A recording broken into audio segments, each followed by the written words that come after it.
Hello everyone, स्वागत है आपका अपने यूट्यूब चैनल मार्क्स क्लासेस में। हम लोग यहाँ क्लास 10th की जो हिस्ट्री थी, इसका पहला चैप्टर यूरोप में राष्ट्रवाद पढ़ रहे थे। और इसमें हम लोग पार्ट 1, 2 और 3 ये कवर कर चुके थे। जहाँ तक हम लोग काउंट का वुड के बारे में पढ़ चुके थे। आज हमारा पार्ट 4 होगा, जिसमें हम लोग गैरीबाल्डी के बारे में देखेंगे। हमारा जो क्लास था पिछली कुछ दिनों से स्थगित थी यज्ञ के कारण। उम्मीद है कि आगे क्लास रेगुलर हो पाए। और ये जो क्लास है हमारा, ये बेसिक SCERT जो बुक है, आपका जो किताब है, उस किताब के लाइन बाय लाइन से करवाया जाएगा। और इसमें कोई नोट्स नहीं होंगी पिछले क्लास की तरह, ताकि हमारा कोई भी पॉइंट छूटे ना। वैसे हम नोट्स में भी यही कोशिश किए थे कि हमारा कोई भी पॉइंट छूटे नहीं, इसलिए हम लोग लाइन बाय लाइन इस क्लास को करने वाले हैं। तो चलिए शुरू करते हैं बिना किसी देरी के। हम लोग काउंट का वुड के बारे में पढ़ चुके थे, और आज जो हमारा व्यक्ति होगा उस व्यक्ति का नाम है गैरीबाल्डी। क्या नाम है? गैरीबाल्डी। चलिए देख लेते हैं, यहीं से स्टार्ट होता है अपना जो गैरीबाल्डी है। ये सबसे पहले देखते हैं गैरीबाल्डी था कौन। लिखेंगे आप लोग गैरीबाल्डी। ये जो गैरीबाल्डी है, इस गैरीबाल्डी का जो जन्म है, इसका जन्म, गैरीबाल्डी का जन्म, इसका जन्म होता है 4 जुलाई 1807 ईस्वी को, और इसकी मृत्यु होती है 2 जून 1882 ईस्वी को। तो जन्म लिखेंगे हम लोग 4 जुलाई 1807, और इसकी मृत्यु लिखेंगे 2 जून 1882। इसके द्वारा कुछ महत्वपूर्ण काम किए जाते हैं। उस महत्वपूर्ण काम के लिए इन्हें कुछ उपाधियां मिलती है। तो इन्हें बेसिकली 2 उपाधियां मिली है। एक इन्हें बोला जाता है इटली की तलवार।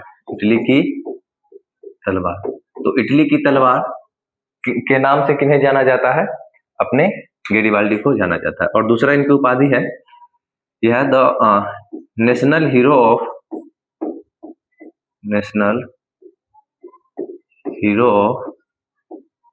Italy. National hero of Italy, इन नामों से उन्हें जाना जाता है। अच्छा, इनका जो जन्म है ये हुआ था नीस में। कहाँ हुआ था? नीस। इनका जन्म हुआ था नीस में। इनके द्वारा कुछ संस्था, कुछ सेना बनाई गई, जिस सेना का नाम रखा गया लाल शर्ट्स यानी कुर्ती। ये उनके द्वारा बनाई गई सेना है। तो ये बेसिक इंफॉर्मेशन है गैरीबाल्डी के बारे में। तो गैरीबाल्डी का जो जन्म है ये हुआ था 4 जुलाई 1807 ईस्वी को। इसकी मृत्यु हो गई 2 जून 1882 को। जन्म इसका हुआ नीस में। इन्हें इटली का तलवार बोला जाता है, और nation hero of the Italy बोला जाता है। इन्होंने एक सेना बनाई जिसे हम बोलते हैं लाल कुर्ती। क्या बोलते हैं? लाल कुर्ती। तो ये गैरीबाल्डी का बेसिक इंफॉर्मेशन था। अब हम लोग आते हैं कि इन्होंने क्या क्या किया इटली के एकीकरण में, किस प्रकार से ये अपना योगदान दिए इटली के एकीकरण में। तो चलिए, हम ये जान चुके थे कि 1862 में किसकी मौत हो जाती है? काउंट का वुड की मौत हो जाती है, और वो पूरी इटली का एकीकरण नहीं देख पाता है और ना कर पाता है। तो अब आएगा गैरीबाल्डी। हालांकि इससे पहले आ चुका था गैरीबाल्डी, यानी कि मौत से पहले, और वो दोनों एक साथ काम भी किए थे, गैरीबाल्डी और काउंट का वुड। चलिए तो शुरू करते हैं हम लोग गैरीबाल्डी के बारे में लाइन बाय लाइन कवर करना। तो दोस्त, ये जो गैरीबाल्डी था, ये महान क्रांतिकारी सशस्त्र क्रांति के द्वारा दक्षिणी इटली, साउथ इटली के रियासतों को एकीकरण तथा गणतंत्र की स्थापना करने का प्रयास कर रहा था। अच्छा, यहाँ पे एक टर्म आया, कौन सा टर्म है? सशस्त्र क्रांति। क्या है? सशस्त्र क्रांति। मान लीजिए आपसे क्वेश्चन पूछ लिया जाएगा कि सशस्त्र क्रांति क्या है? सशस्त्र क्रांति क्या है? तो आप लोग क्या लिखेंगे? सशस्त्र क्रांति क्या है? सशस्त्र का मतलब होता है हथियार के साथ जो क्रांति किया जाएगा, जो आंदोलन किए जाएंगे, जो किसी के अगेंस्ट में आया जाएगा, एक तरह की क्रांति की जाएगी, उसी को बोलेंगे हम लोग सशस्त्र क्रांति। यानी कि कौन सी? किसके साथ? हथियार के साथ, हथियार के साथ, यानी कि किसी के साथ अहिंसक रूप से पेश नहीं आना, बल्कि हिंसक रूप से पेश आना, यानी कि लड़ाई झगड़ा करना, इस तरीके से जो क्रांति कराई जाएगी इसको बोलेंगे हम लोग सशस्त्र क्रांति। क्या बोलेंगे? सशस्त्र। स्व मतलब किसी के साथ और शस्त्र। अच्छा, शस्त्र और अस्त्र दो शब्द होते हैं हिंदी के। क्या क्या होते हैं? अस्त्र और शस्त्र। एक होता है अस्त्र और दूसरा होता है आपका शस्त्र। अस्त्र क्या होता है और शस्त्र क्या होता है, ये भी साथ में क्लियर कर लेते हैं। अस्त्र उसको बोलते हैं, आप लोग को शायद पता हो, अस्त्र उसको बोलते हैं जो पास में नहीं रहता, यानी कि जिसे हम फेंक के चलाते हैं उसे हम बोलते हैं अस्त्र, और जो हमारे पास में रहता है, जो हथियार हमारे पास में रहता है उसको बोलते हैं शस्त्र। तो वैसा हथियार जो फेंक कर चलाया जाता है, फेंक कर दुश्मनों पर आक्रमण किया जाता है, हमला किया जाता है, उसे बोलेंगे अस्त्र, और जो हमारे साथ रहता है उसको बोलेंगे शस्त्र। तो अस्त्र में क्या क्या आएगा? वो सारी चीजें जिसे हम फेंक कर मारेंगे, जैसे कि आ जाएगा आपका भाला, और क्या आ जाएंगे? भाला, तीर धनुष जो होते हैं वो आ जाएंगे। तो ये सारे क्या है? अस्त्र है, और वे जिन्हें हम साथ में रखते हैं उसे हम बोलते हैं शस्त्र। जैसे कि हो गया आपका चाकू, हो गया तलवार और गद्दा वगैरह, गद्दा। तो ये सारी जो चीज है इसे बोलेंगे शस्त्र, जो हमारे साथ रहती है, और वे जो हमारे साथ नहीं रहती है उसको बोलेंगे अस्त्र। तो इस प्रकार से वो जो था मेजनी, सॉरी गैरिबाल्डी, ये जो गैरिबाल्डी है ये सशस्त्र क्रांति करता है पूरे इटली में, यानी कि किसी से डरता नहीं है, और ये अपना पूरा जो अभियान है ये सशस्त्र क्रांति के थ्रू पूरा करता है। चलिए देखते हैं इसने क्या क्या किया। गैरिबाल्डी पेशे से एक नाविक था, ये इंपोर्टेंट टर्म है। गैरिबाल्डी पेशे से क्या था? तो आप लोग को सिंपल बताना है, गैरिबाल्डी पेशे से एक नाविक था, यानी नौवा चलाने वाला व्यक्ति था, और मेजनी के विचार, मेजनी के बारे में हम पढ़ चुके हैं, मेजनी के विचारों का समर्थक था, यानी कि मेजनी का जो भी विचार था उसको ये सपोर्ट करता था गैरिबाल्डी। परंतु बाद में काबूल के प्रभाव में आकर संवैधानिक राजतंत्र का पक्षधर बन गया। संवैधानिक राजतंत्र का पक्षधर, संवैधानिक राजतंत्र होता क्या, पहले ये समझेंगे हम लोग। ऐसे ही किसी टर्म को छोड़ करके नहीं जाना है, हर एक टर्म को समझेंगे। जैसे हम लोग अभी सशस्त्र क्रांति समझे, इस तरीके से हम लोग अभी एक टर्म इसको बोले संवैधानिक राजतंत्र। ये होता क्या है संवैधानिक राजतंत्र? तो आप लोग को पता होगा, संवैधानिक भी पता होगा। तो दोनों को देखिए, किसी भी चीज का, किसी भी टर्म का, टॉपिक का डेफिनेशन ज्यादातर उसके नाम में ही छुपा होता है। तो संवैधानिक का मतलब होता है संविधान के हिसाब से, संविधान के हिसाब से, और राजतंत्र जहां पे राजा रानी का शासन होता है उसे राजतंत्र बोलते हैं। तो राजतंत्र होगा कहाँ पे? इटली में, लेकिन कौन सा होगा? संवैधानिक होगा, यानी कि राजा जो है उस देश पे शासन करेगा तो केवल और केवल संविधान के हिसाब से करेगा, अपनी मर्जी से नहीं करेगा। इसी को हम बोलेंगे संवैधानिक राजतंत्र। तो ये वैसी व्यवस्था होती है जिसमें राजा रानी होते हैं और उनके वंशानुगत शासन भी चलता है, लेकिन ये शासन किसके हिसाब से चलता है? उस देश के संविधान के हिसाब से चलता है। इसे हम बोलेंगे संवैधानिक राजतंत्र। लिखना है तो आप लोग लिख सकते हैं। हाँ, तो हम लोग संवैधानिक राजतंत्र समझ गए। आगे चलिए, आगे देखते हैं। तो काउंट काबूर जो था ये संवैधानिक राजतंत्र का पक्षधर था। ये चाहता था कि इटली का एकीकरण हो और वहां पे संवैधानिक राजतंत्र भी लागू हो। गैरिबाल्डी अपने कर्मचारियों तथा स्वयं सेवकों के साथ सशस्त्र सेना बनाए, यानी कि ऐसा सेना जिसके पास हथियार वगैरह हो। तो गैरिबाल्डी और उसके जितने भी सेवक थे, यानी कि उसके जितने सपोर्टर्स थे, उसके द्वारा उन्हें सेना बनाई, उन्होंने सेना बनाई। उसने अपने सैनिकों को लेकर इटली के प्रांत सिसिली तथा नेपल्स पर क्या कर दिया? आक्रमण कर दिया। जो भी सेना उन्होंने बनाई थी उन्हें लेकर के कहा चले गए? सिसिली और नेपल्स में, और वहां पे उन्होंने आक्रमण किए। इन रियासतों की अधिकांश जनता बुर्बो राजवंश के निरंकुश शासन के खिलाफ थी, और वे लोग गैरिबाल्डी के साथ मिल गए। तो वो क्या किए? अपने समर्थक के साथ गैरिबाल्डी ने कुछ सेना बनाई, सशस्त्र सेना बनाई, ये लिखना ज्यादा जरूरी होगा। सशस्त्र सेना बनाई और उस सेना को लेकर के सिसिली और नेपल्स में उन्होंने आक्रमण किया। और यहाँ पे जो जनता थी ये पहले से ही बुर्बो वंश के खिलाफ थी, उससे आक्रोशित थी, तो इसको लेकर के वहां की जनता किसके साथ मिल जाती है? गैरिबाल्डी के साथ मिल जाती है। चलिए आगे बढ़ते हैं। इस तरीके से हम लोग देखें कि गैरिबाल्डी ने एक तरीके से किसको, सिसिली और नेपल्स, इस दोनों क्षेत्र को अपने कंट्रोल में कर लिया है। जो कि वहां पे किसका कब्जा था? बुर्बो वंश का शासक था। कहाँ पे थे हम लोग? आक्रमण किया, यस, तो हाँ यहाँ पे थे। समर्थक बन गया, गैरिबाल्डी का समर्थक वहां की जनता बन गई। गैरिबाल्डी ने यहाँ गणतंत्र की स्थापना की तथा विक्टर एमेनुअल, क्या नाम था व्यक्ति का, याद करेंगे आप लोग, जो प्रधानमंत्री बनाया था किसको? Count cout. विक्टर एमेनुअल के प्रतिनिधित्व में वहां की सत्ता संभाली, यानी कि वो वहां जीता और वहां की सत्ता संभाली, लेकिन किसके अंदर में रह करके? विक्टर एमेनुअल के अंदर में रह करके। किस तरीके से उन्होंने विक्टर एमेनुअल के अंदर में रह करके वहां की सत्ता संभाली। इसके बाद वस्तुतः काउंट कावूट के विचारों से गैरिबाल्डी के विचार मिलते नहीं थे, यानी कि दोनों के विचार अलग अलग थे। परंतु ये जो काउंट कावूट था, इन्होंने जो दक्षिण अभियान किए थे गैरिबाल्डी, उसमें इनका क्या किए थे? समर्थन किए थे। कौन से अभियान में? दक्षिण अभियान में। दक्षिण अभियान मतलब कि दक्षिण का क्षेत्र किसके द्वारा? गैरिबाल्डी के द्वारा जो आक्रमण किया जाएगा, जो जीता जाएगा, उसमें किनका योगदान था, किनका समर्थन था?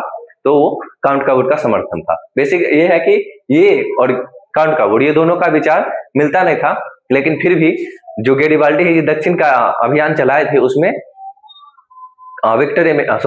काउंट कावूट का योगदान था, समर्थन था। 1862 में गैरिबाल्डी ने रोम पर आक्रमण करने की योजना बनाई। रोम, जहां पे पोप का शासन हुआ करता था, मेटरनिक जो वहां पे पोप को बैठाया था, तो 1862 में जिस वर्ष किसकी मृत्यु हो गई थी? काउंट कावूट की मृत्यु हो गई थी। तो इस समय उसने, ये मृत्यु से पहले की बात है, तो 1862 में गैरिबाल्डी ने रोम पर आक्रमण की योजना बनाई। तब कावूट ने गैरिबाल्डी के इस अभियान का विरोध किया और रोम की रक्षा के लिए पीडमाउंट की सेना भेज दी। तो देखिए, वो इसके विचारों का समर्थक नहीं था, यानी कि दोनों के विचार मिलते नहीं थे, लेकिन फिर भी उन्होंने, यानी कि काउंट कावूट ने समर्थन किया जब दक्षिण अभियान चलाए थे। लेकिन जब गैरिबाल्डी रोम अभियान शुरू किए तो वो इनका सपोर्ट नहीं किए, बल्कि इसके अगेंस्ट में, गैरिबाल्डी के अगेंस्ट में, विरोध में पीडमाउंट की सेना भेज दी। इसी बीच गैरिबाल्डी की भेंट किससे होती है? काउंट कावूट से होती है, और उसने रोम के अभियान को छोड़ दिया, यानी कि रोम का जो अभियान था, रोम का जो योजना था जीतने वाला, इस सबको क्या कर दिया? वो छोड़ दिया। और दक्षिण इटली में जितने जीते गए क्षेत्र थे, वो बिना किसी संधि यानी कि समझौते के, वो किसको दे देता है? विक्टर एमेनुअल को दे देता है। और अपनी सारी संपत्ति किसके नाम कर देते हैं? वो अपने राष्ट्र के नाम, राष्ट्र यानी अपने देश के नाम कर देते हैं ये व्यक्ति गैरिबाल्डी, और अपना जो जीवन है सामान्य किसान के भांति बिताना शुरू करते हैं। यही देखते हैं क्या क्या था, कहाँ पे थे? हाँ, और अपनी सारी संपत्ति राष्ट्र को समर्पित कर साधारण किसान के भांति अपना जीवन जीने की ओर अग्रसित होते हैं। तो अग्रसित होते हैं, यानी कि आगे बढ़ते हैं सामान्य किसान के भांति अपना जीवन जीने के लिए। त्याग और बलिदान, ये बहुत बड़ा त्याग था। अगर आप किसी क्षेत्र को जीतते हैं, आपका जीता हुआ चीज आप किसी को देते हैं, तो ये बहुत बड़ा योगदान है। और वैसे भी तो ये बात है किसकी? क्षेत्र की, कि इतना बड़ा क्षेत्र, इटली का दक्षिण क्षेत्र जीता था। इस सभी क्षेत्र को देकर, यानी कि त्याग बहुत बड़ा और बलिदान की भावना को देख करके के कारण गैरिबाल्डी के चरित्र को भारतीय स्वतंत्रता संग्राम के दौरान खूब प्रचारित किया गया। उस समय भी, यानी कि 1862 के आसपास में, उससे पहले ही एक क्रांति होती है 1857 की क्रांति भारत में। इस क्रांति के फलस्वरूप जो जितने भी अपने यहाँ के, यानी कि भारत के स्वतंत्रता सेनानी थे, उनके बीच इनकी क्या होती है? बहुत ज्यादा चर्चा होती है। और यही चर्चा को देख करके लाला लाजपत राय ने उनकी जीवनी लिखी है। किसकी जीवनी लिखी है? गैरिबाल्डी की जीवनी लिखी है। तो सिंपल क्वेश्चन, गैरिबाल्डी की जीवनी किन भारतीय स्वतंत्रता सेनानी के द्वारा लिखा गया है? तो क्या होगा आंसर? लाला लाजपत राय के द्वारा लिखा गया है गैरिबाल्डी की जीवनी। क्यों? क्योंकि उन्होंने बहुत बड़ा त्याग और बलिदान दिया था। अपना जो क्षेत्र था वो विक्टर एमेनुअल को सौंप करके अपना जो जीवन है ये किसान के भांति, साधारण किसान के भांति जीने की ओर अग्रसर हुआ, यानी कि जीने लगा। इसके बाद 1862 में दुर्भाग्यवश किसकी मृत्यु हो जाती है? काउंट कावूट की मृत्यु हो जाती है। ये हम पहले क्लास में, यानी कि तीसरे क्लास में देख चुके हैं। इसके बाद वह पूरे इटली का एकीकरण नहीं देख पाता है, रोम तथा वेनेशिया के रूप में शेष इटली का एकीकरण विक्टर एमेनुअल के द्वारा संपन्न किया जाता है। अब कौन व्यक्ति आएगा? विक्टर एमेनुअल, जो वहां का शासक होता था। देखिए, विक्टर एमेनुअल ही वो व्यक्ति था जिसने पूरे इटली के एकीकरण कराने में बहुत बड़ा योगदान दिया। उन्होंने कांट काबूर को प्रधानमंत्री बनाया और कांट काबूर अपना काम किए। उन्होंने यानी कि विक्टर एमेनुअल ने गेरिबाल्डी के साथ मिलकर के या फिर गेरिबाल्डी का समर्थन करके सिसिली और नेपल्स का क्षेत्र जीता। इसके बाद हम आते हैं किसके बारे में? इन्होंने क्या किया था? क्या नाम था? विक्टर एमेनुअल ने। देखिए, विक्टर एमेनुअल जो भी क्षेत्र बच गया था उसका स्वयं से एकीकरण करने की ओर अग्रसर हुआ। 1870-71 में इटली किसके बीच, सॉरी फ्रांस और पर्सा, किसके बीच? फ्रांस और पर्सा के बीच क्या होती है? एक युद्ध होती है। तो 1870-71 में फ्रांस और पर्सा के बीच एक युद्ध होती है, जिसके कारण फ्रांस के लिए पोप को संरक्षण यानी कि सहायता प्रदान करना संभव नहीं था। विक्टर एमेनुअल इसी परिस्थिति का लाभ उठाता है, यानी कि फ्रांस जो किसको समर्थन कर रहा था? पोप को।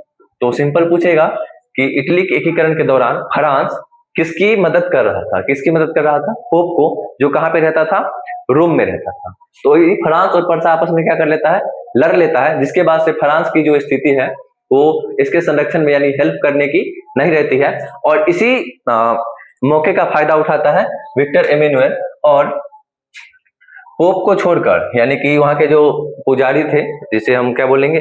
फादर, पोप को छोड़कर अपने आप को वेटिकन सिटी के किले में बंद कर लिया। इमेनुअल ने पोप के राजमहल को छोड़कर बाकी रोम को इटली में मिला लिया। सिंपल है, जो पोप का राजमहल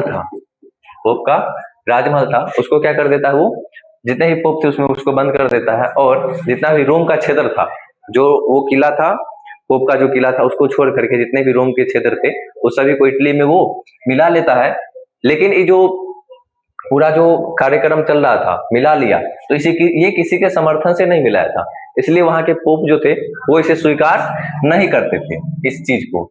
इस मामला को अंततः मुसोलिनो के द्वारा निदान किया गया। उसने पोप के साथ समझौता करके वेटिकन की स्थिति को स्वीकार कर लिया। अच्छा, ये वेटिकन सिटी है क्या? बार बार वेटिकन सिटी आ रहा है।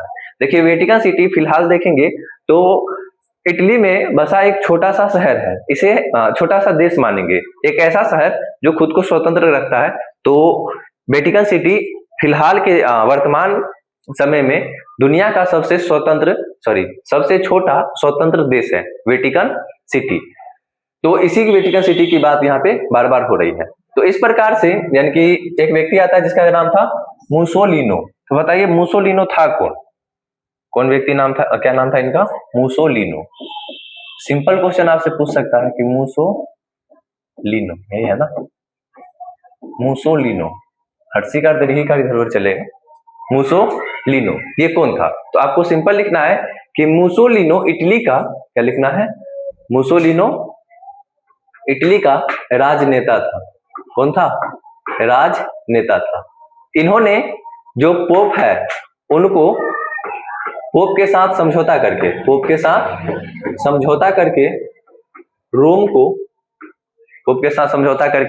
रोम को कहां मिलाया? रोम को आधिकारिक रूप से, क्या बोलेंगे?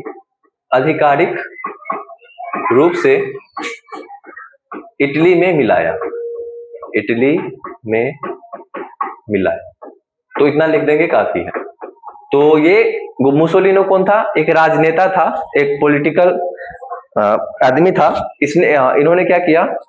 जो पोप के द्वारा विक्टर एमेनुअल ने जो काम किया था कि पोप को वेटिकन सिटी के किले में बंद कर दिया था और रोम के सारे क्षेत्र को कहां पे मिला लिया था? इटली में मिला लिया था। लेकिन ये आधिकारिक रूप से पुष्टि इसकी नहीं हो पाई थी। तो यही काम करता है मुसोलिनो, एक राजनेता था, पोप के साथ समझौता करता है और रोम को आधिकारिक रूप से कहां मिला लेता है? इटली में मिला लेता है। इस तरीके से हमारा जितना भी एरिया है इटली का, वो सारे का क्या हो चुका है? एकीकरण हो चुका है।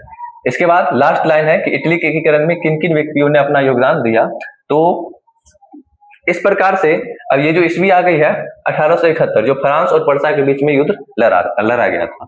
ये भी आप लोग को एक हेडलाइन हाईलाइट के थ्रू याद करना है कि किस युद्ध के बाद इटली का एकीकरण संपूर्ण हो पाया। तो फ्रांस और पर्सा के बीच जो युद्ध हुआ था 1870-71 में। इस प्रकार 1871 तक इटली का एकीकरण मेजनी, काउंट काबूर, गैरिबाल्डी जैसे राष्ट्रवादी नेता और विक्टर एमेनुअल जैसे शासक, देखिए विक्टर एमेनुअल नेता नहीं था, वहां का शासक था। और ये जो व्यक्ति जितने भी थे, मेजनी, काउंट काबूर, गैरिबाल्डी, ये सारे वहां के नेता थे। इसके बाद एक व्यक्ति का नाम इसमें और आप लोग लिख सकते हैं, इसका नाम था मुसोलिनो। क्या नाम था? मुसोलिनो, ऐसे मुसोलिनी जैसे शासक के योगदान से इटली का एकीकरण पूरा हुआ और इटली पूरे विश्व में अपना पहचान छोड़ के गया। तो इस तरीके से हम लोग इटली का एकीकरण कर चुके हैं। अगले क्लास में हम लोग देखेंगे जर्मनी का एकीकरण। क्या पढ़ेंगे हम लोग? जर्मनी का एकीकरण। तो आप लोग एक माइंड मैप के थ्रू एक बार रिकॉल करने का कोशिश कीजिएगा, और जितने भी आप लोग अभी क्लास देखे हैं तो इसमें से खुद से नोट्स बनाना है आप लोग को। और साथ ही हम जो क्वेश्चन लिखे थे 2-3, जो सशस्त्र क्रांति वाला, और एक था कौन सा क्वेश्चन था वो, जो एक क्वेश्चन बीच में आया था संवैधानिक राजतंत्र वाला, ये दोनों आप लोग लिखेंगे। और इतना ही रखते हैं आज की क्लास में। हमारा जो क्लास है बहुत डिले हो जाता है, इसके लिए हम आपसे माफी चाहते हैं। कोशिश करेंगे अगली बार से ऐसा ना हो। तो जर्मनी का एकीकरण हम लोग नेक्स्ट क्लास में देखेंगे। एटलीस्ट हमारा क्लास तो अब मिसिंग नहीं होगा। तो जर्मनी का एकीकरण देखेंगे। चलिए, धन्यवाद। आप लोग इसका नोट्स क्लियर कर लेंगे। चलिए मिलते हैं अगले क्लास में।